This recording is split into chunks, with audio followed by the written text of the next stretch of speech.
ಈಗ ನಿಮಗೆ ಅರ್ಥ ಆಗಿರ್ಬೋದು ಹೇಗೆ ಪವಿತ್ರ ಗೌಡ ಮತ್ತು ಇವರ ನಡುವೆ ಸಂಬಂಧ ಕುದುರ್ತು ಅಂತೇಳಿ. ಪವಿತ್ರ ಗೌಡ ಒಂದು ಸಣ್ಣ ಸ್ಟಾರ್ ಆಗಿದ್ರು, ಒಂದು 2-3 ಸಿನಿಮಾದಲ್ಲಿ ಮಾಡಿದ್ರು, ನಾವು ಕೂಡ ತೋರಿಸಿದ್ದೀವಿ.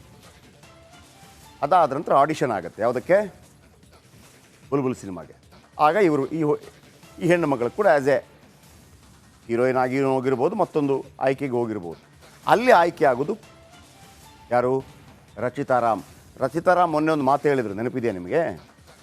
ಆವತ್ತು ದರ್ಶನ್ ಸರು ಒಂದೇ ಒಂದು ಸಲ ನೋ ಅಂದಿದ್ರೆ ನನ್ನ ಲೈಫ್ ಸಿಗ್ತಿರಲಿಲ್ಲ ನನಗೆ ಅಂತೇಳಿ. ಅರ್ಥ ಆಯ್ತಾ?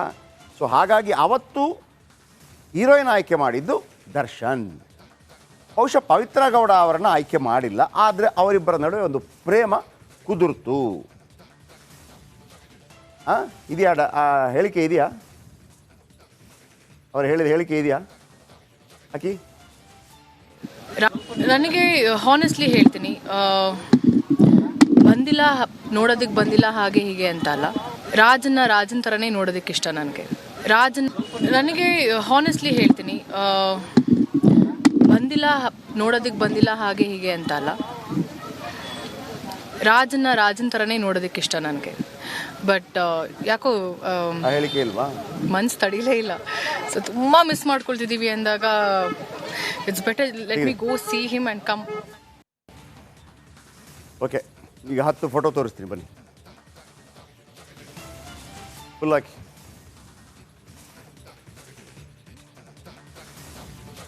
ಫೋಟೋ 1, ದರ್ಶನ್ ಮತ್ತು ಪವಿತ್ರ ಸೆಲ್ಫಿ ತಗೊಳ್ತಾ ಇರುವಂಥ ಫೋಟೋ ನೋಡಿ. ಇದು ಇತ್ತೀಚಿನ ಫೋಟೋ ಅಲ್ಲ, ಹಳೆಯ ಫೋಟೋ ಸ್ವಲ್ಪ. ಆಮೇಲೆ ಇದಕ್ಕಿಂತಲೂ ಹೆಚ್ಚಾಗಿ ನಾನು ನಿಮಗೊಂದು ಫೋಟೋ ತೋರಿಸಿದ್ದೆ, ಯಾವುದು ಗೊತ್ತಾ? ಫಸ್ಟ್ ಟೈಮು ಪವಿತ್ರ ಗೌಡ ಮತ್ತು ದರ್ಶನ್ ಲವ್ವಿ ಡವಿ ಇದೆ ಅಂತ ಗೊತ್ತಾಗಿದ್ದು ಒಂದು ಬೈಕಲ್ಲಿ ಹೋಗುವ ಒಂದು ಫೋಟೋ ಇದೆ. ನಾನು ನಿಮಗೆ ಕರ್ನಾಟಕ ಪ್ರೈಮ್ ಟೈಮ್ನಲ್ಲಿ ಅದನ್ನು ತೋರಿಸಿದ್ದೆ. ಇಡೀ ಕರ್ನಾಟಕ ವೆರಿ ಫಸ್ಟ್ ಟೈಮ್ ನೋಡಿದಂಥ ಫೋಟೋ ಅದು, ಬೈಕಲ್ಲಿ. ನಿಮಗೆ 9 ಗಂಟೆ ಬುಲೆಟಿನಲ್ಲಿ ಆ ಫೋಟೋ ತೋರಿಸ್ತೀನಿ. ಅಲ್ಲಿ ತನಕ ಯಾರು ಅಂತ ಗೊತ್ತು, ಯಾರೀ ಪವಿತ್ರ ಗೌಡ ಒಂದು ಫೋಟೋ, ಅದು ಕೂಡ ಬೈಕಲ್ಲಿ. ಯಾರು, ದರ್ಶನ್ ಮುಂದೆ ಇರ್ತಾರೆ, ಆಕೆ ಹಿಂದೆ ಇರ್ತಾರೆ. ಈ ಥರ ಒಂದು ಬೆಂಡಾಗಿ ತೆಗೆದಂಥ ಫೋಟೋ, ಅದು ವೈರಲ್ ಆಗುತ್ತೆ. ಫೋಟೋ ನಂಬರ್ 2, ರೇಣುಕಾ ಸ್ವಾಮಿ ಮತ್ತು ಕೊಲೆ ಆರೋಪಿಗಳು. 17 ಆರೋಪಿಗಳ ಚಾರ್ಜ್ ಶೀಟ್. ಎಲ್ಲರ ಬಗ್ಗೆ ಯಾರ್ಯಾರು ನೋಡಿ ಅಲ್ಲಿ ಹೆಂಗೆ ಅಂತಂದರೆ, ಅಲ್ಲೊಂದು ಇದು ಮಾಡಿದ್ದಾರೆ, ಇವನಿಗೇನು ಸಂಬಂಧ, ಇವನಿಂದ ಇವನು, ಅದು ಯಾಕೆ ಹಂಗೆ ಹಾಕಿದ್ದಾರೆ ಅಂತಂದರೆ ಈ ವಂಶವೃಕ್ಷ ಇದೆಯಲ್ಲ ಆ ಥರ. A1 Pavithra Gowda, A2 Darshan, A3 Pavan, A4 Raghavendra, A5 Nandish, A6 Jagadish, A7 Anukumar, A8 Ravi, A9 Dhanraj, A10 Vinay, A11 Nagaraj, A12 Lakshman, A13 Deepak, A14 Pradosh, A15 Karthik, A16 Keshavamurthy, A17 Nikhil. Okay, ಈಗ 3ನೇ ಫೋಟೋ ತೋರಿಸ್ತೀನಿ ನೋಡಿ. ಇದು ರೇಣುಕಾ ಸ್ವಾಮಿಯ ಫೋಟೋ. ಫುಲ್ ತಗೊಳ್ಳಿ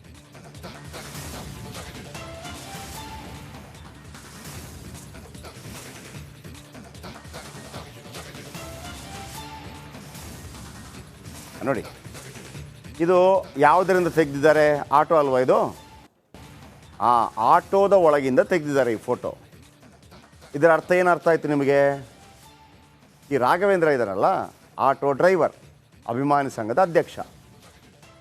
ಈ ರಾಘವೇಂದ್ರನಿಗೆ ಫೋನ್ ಮಾಡಿರ್ತಾರೆ ಯಾರು, ದರ್ಶನ್, ಅವನದು ಫೋಟೋ ಕಳಿಸೋ ಅಂತೇಳಿ.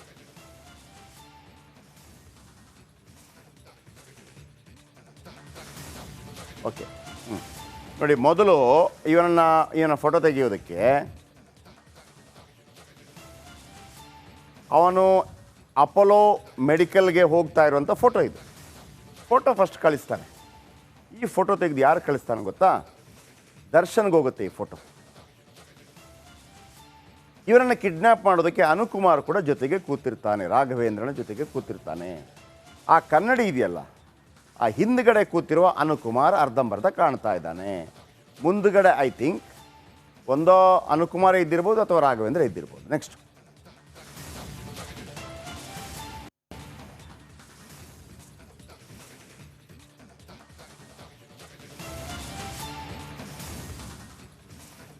ಫೋಟೋ ನೋಡಿ. ಇದನ್ನು ಮೊನ್ನೆ ನೋಡಿದ್ದೀರಿ, 2 ಫೋಟೋಗಳ ಪೈಕಿ ರೇಣುಕಾ ಸ್ವಾಮಿಗೆ ನರಕ ದರ್ಶನ ಮಾಡಿಸ್ತಾರೆ, ಆ ಸಂದರ್ಭದಲ್ಲಿ ಕಾಣುವಂಥ ಫೋಟೋ. ನೆಕ್ಸ್ಟು ಪಟ್ಟಣಗೆರೆ ಶೆಡ್ನಲ್ಲಿ ನಡೆದಿದ್ದ ಕೊಲೆ, ಹಗ್ಗ, ಲಾಠಿ, ಮರದ ಕೊಂಬೆಗಳು, ಮೆಗ್ಗರ್ ಮಷೀನ್ ಪತ್ತೆ ಎಲ್ಲ ಆಗಿರ್ತದೆ. Next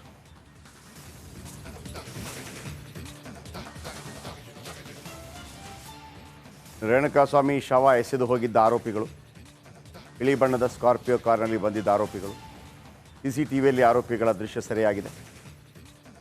photo number 6, Darshan ಧರಿಸಿದ್ದ shoe ನೀಡಿದ ವಿಜಯಲಕ್ಷ್ಮಿ. ಶೂ ಅಲ್ಲ, ಅದು ಚಪ್ಪಲಿ.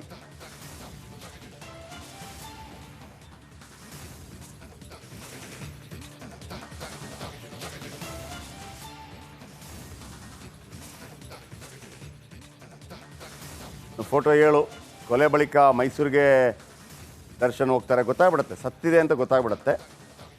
ಜೂನ್ 9 ಸಂಜೆ 4ಕ್ಕೆ ಮೈಸೂರಿಗೆ ದರ್ಶನ್ ಬರ್ತಾರೆ. ಸಾಕ್ಷ್ಯ ನಾಶಪಡಿಸಲು ಮೈಸೂರಿನಲ್ಲಿ ಪ್ಲ್ಯಾನ್ ಮಾಡಿದ್ರಾ ಅನ್ನುವಂಥ ಡೌಟು. ಜೊತೆಗಿರೋದು ಬುಸ್ ನಾಗ. ಖಾಸಗಿ ಹೋಟೆಲಲ್ಲಿ ದರ್ಶನ್ A11 ಜೊತೆ ಇರ್ತಾರೆ. ಇನ್ನು ಫೋಟೋ ನಂಬರ್ 8, ನನಗೆ ಇನ್ಸ್ಟಾಗ್ರಾಮ್ನಲ್ಲಿ ಅಶ್ಲೀಲ ಮೆಸೇಜ್ ಬಂದಿತ್ತು. 2024 ಜೂನ್ 8ರಂದು ಆತನನ್ನು ಅಪಹರಿಸಿಕೊಂಡು ಬಂದರು. ದರ್ಶನ್ ನನ್ನನ್ನು ಶೆಡ್ಗೆ ಕರೆದುಕೊಂಡು ಹೋದರು. ನನ್ನ ಚಪ್ಪಲಿಯಿಂದ ಆತನ ಮುಖಕ್ಕೆ, ಕಪಾಳಕ್ಕೆ ಹೊಡೆದ. ಇವನನ್ನು ಬಿಡಬೇಡಿ, ಸಾಯಿಸಿ ಅಂತ ಎಲ್ಲರಿಗೂ ಹೇಳಿದೆ. ಎಲ್ಲರೂ ಸೇರಿ ಆತನ ಮೇಲೆ ಹಲ್ಲೆ ಮಾಡಿದರು. ಅದೇ ದಿನ ಆತ ಸತ್ತಿದ್ದಾಗಿ ನನಗೆ ದರ್ಶನ್ ತಿಳಿಸಿದ್ರು ಅಂತೇಳಿ ಇದೆಯಲ್ಲ, ಈ ಹೇಳಿಕೆ ಇದೆಯಲ್ಲ, ಮುಗೀತಲ್ಲಿಗೆ ಕತೆ. ನೆಕ್ಸ್ಟ್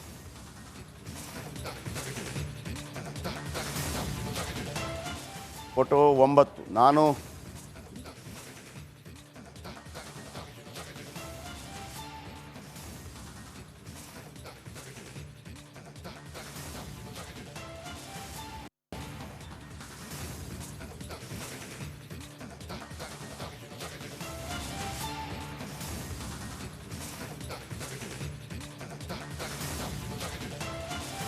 ಪವಿತ್ರ ಮನೆಗಾಗಿ 1.7 ಕೋಟಿ ಸಾಲ ಮಾಡಿದ್ದೆ.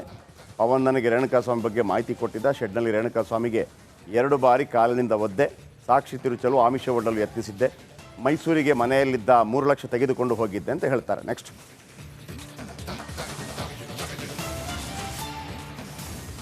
ಇನ್ನು ಘಟನೆ ಬಳಿಕ ಪೊಲೀಸ್ ಠಾಣೆಯಲ್ಲಿ ಆರೋಪಿಗಳು ದರ್ಶನ್ ಹಾಗೂ ಪವಿತ್ರ ಠಾಣೆಯಲ್ಲಿರುವ ಫೋಟೋ. ಪವಿತ್ರ ಗೌಡ ಮತ್ತು ದರ್ಶನ್ ಮುಖದಲ್ಲಿ ಒಂದು ರೀತಿಯಲ್ಲಿ ಆತಂಕ ಕೂಡ ಕಾಣ್ತಾ ಇದೆ. ಈ ಥರ ಫೋಟೋ ತೆಗೆಸ್ಕೊಳ್ಬೇಕಾಗಿ ಬಂತು ಎಂತೆಂಥ ಸೂಪರ್ ಸ್ಟಾರ್ಗಳು. ನೆಕ್ಸ್ಟ್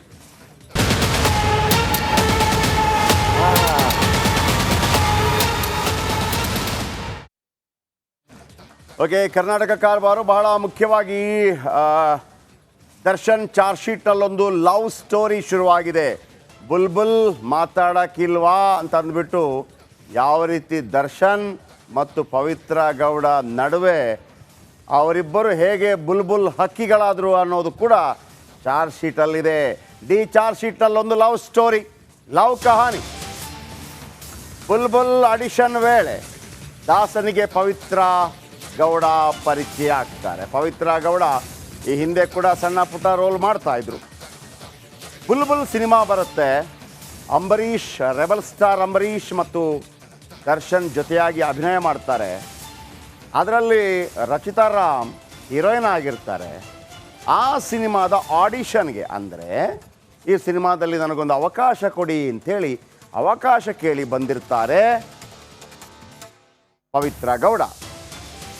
ಪವಿತ್ರ ಗೌಡ ಮತ್ತು ದರ್ಶನ್ ನಡುವೆ ಲವ್ ಶುರುವಾಗಿದ್ದು ಇಲ್ಲಿ. ಬುಲ್ಬುಲ್ ಗೊತ್ತಲ್ಲ, ಬುಲ್ಬುಲ್ ಮಾತಾಡೋಕ್ಕಿಲ್ವಾ ಅನ್ನೋದು ಅಂಬರೀಷ್ ಅವರ ಭಾಳ ಫೇಮಸ್ ಡೈಲಾಗ್.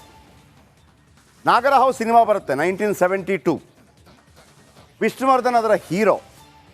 ಅದರಲ್ಲಿ ಅಂಬರೀಷ್ ಒಂದು ಪುಟ್ಟ ರೋಲ್. ಅವರು ಹೀರೋಯಿನನ್ನು ಚೇಸ್ ಮಾಡ್ತಾ ಬರ್ತಾರೆ, ಬುಲ್ಬುಲ್ ಮಾತಾಡೋಕ್ಕಿಲ್ವಾ ಅಂತ. ಅದು ಭಾಳ ಫೇಮಸ್ ಆಯಿತು. ಆಮೇಲೆ ಅದೇ ಹೆಸರಿನಲ್ಲಿ ಈ ಸಿನಿಮಾ ಬಂತು, ಬುಲ್ಬುಲ್. ಸೊ ಹಾಗಾಗಿ ಪುಟ್ಟಣ್ಣ ಕಣಗಾಲ್ ಅವರ ಸಿನಿಮಾ ಬುಲ್ಬುಲ್, ಪುಟ್ಟಣ್ಣ ಕಣಗಾಲ್ ಅವರ ಸಿನಿಮಾ ನಾಗರಹಾವು. ನಾಗರಹಾವು ಸಿನಿಮಾದ ಆ ಒಂದು ಫೇಮಸ್ ಡೈಲಾಗ್, ಬುಲ್ಬುಲ್ ಮಾತಾಡೋಕ್ಕಿಲ್ವಾ, ಸಂಜೆ ಬತ್ತಿಯಲ್ಲ, ಹೋಗು ಸಂಜೆ ಬತ್ತಿಯಲ್ಲ ಅಂತೇಳಿ ಅಂಬರೀಷ್ ಅವ್ರದ್ದೊಂದು ಡೈಲಾಗ್ ಇದೆ. ಆ ಡೈಲಾಗ್ ಭಾಳ ಫೇಮಸ್ ಡೈಲಾಗ್. ಇನ್ನು ಪವಿತ್ರ ಗೌಡಗೆ ದರ್ಶನ್ ಒಂದು ದೊಡ್ಡ ಬಂಗಲೆ ಮಾಡಿಕೊಡ್ತಾರೆ ನೋಡಿ. ಒಂದನೇದು ಆಡಿಷನಲ್ಲಿ ಲವ್ ಆಗುತ್ತೆ, ಆಮೇಲೆ ಒಂದು ಬಂಗಲೆ 1 ಕೋಟಿ 75 ಲಕ್ಷ ರೂಪಾಯಿ ಮೌಲ್ಯದ ದೊಡ್ಡ ಬಂಗಲೆ ಪವಿತ್ರ ಗೌಡಗೆ ತಕ್ಕೊಡ್ತಾರೆ. ಎಲ್ಲಿಂದ? ಸಡನ್ ದುಡ್ಡು ಇರೋದಿಲ್ಲ. ಆರ್ ಆರ್ ನಗರದಲ್ಲಿ ಮನೆ ನಿರ್ಮಾಣ ಮಾಡ್ತಾರೆ. ಆರ್ ಆರ್ ನಗರ ಅಂದರೆ ರಾಜರಾಜೇಶ್ವರಿ ನಗರ.